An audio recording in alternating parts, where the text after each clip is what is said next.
My cousin's family is boarding at my house. After my cousin's wife got pregnant, she went so far as to demand that I pay $10,000 a month in rent or she would kick me out. That day, Uncle Mark threw a party at my house in honor of me getting a job. After a few rounds of drinks, Cindy, who had been quietly eating, suddenly spoke. "I'm pregnant." The room went silent for a few seconds before it burst into laughter and excitement. Jason's face turned red with joy as he stared at Cindy's belly. "Really? Cindy, why didn't you tell me?" Cindy smiled shyly. "I wanted to surprise you." No one was happier than Uncle Mark and Aunt Linda. As the joyful atmosphere grew, Cindy suddenly put down her chopsticks. "There's one more thing I want to mention," she said. Aunt Linda, her eyes still full of joy, asked, "What is it?" "I think Sierra should move out," Cindy said with a cold expression. "She's already found a job, and now that I'm pregnant, it's going to be inconvenient after the baby is born." The room instantly became silent, and Uncle Mark and Aunt Linda's faces grew awkward. Cindy, though usually quiet, had never spoken to me with such a cold tone. I had always thought she was nice, so I responded kindly, "There shouldn't be any inconvenience.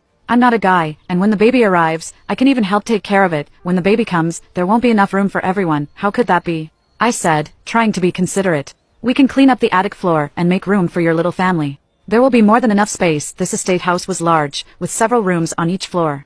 We had been living comfortably on the second floor for years. Cindy shot me an inexplicable glare. Aunt Linda chimed in to reassure her. "Cindy, don't worry, we'll make sure neither you nor the baby is uncomfortable." Cindy wasn't finished. "When I have the baby, I'll be recovering and won't be able to move around or dress properly. It's just not right to have an outsider in the house." Suddenly, her expression softened again.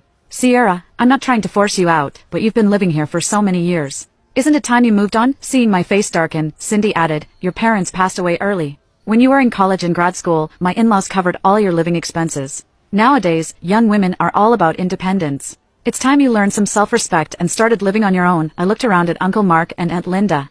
Uncle Mark, who had been silent for a long time, finally slammed his hand on the table, yelling at Cindy, "That's enough. You're getting out of line. Jason, take your wife back to your room." Jason quickly stepped in to defend her. "Dad, Cindy's pregnant. Why are you yelling at her? Besides, she's not wrong." Uncle Mark lost it. He slammed his glass down and shouted at Jason, "Then you can get out too." Cindy wasn't wrong. My parents had passed away when I was young.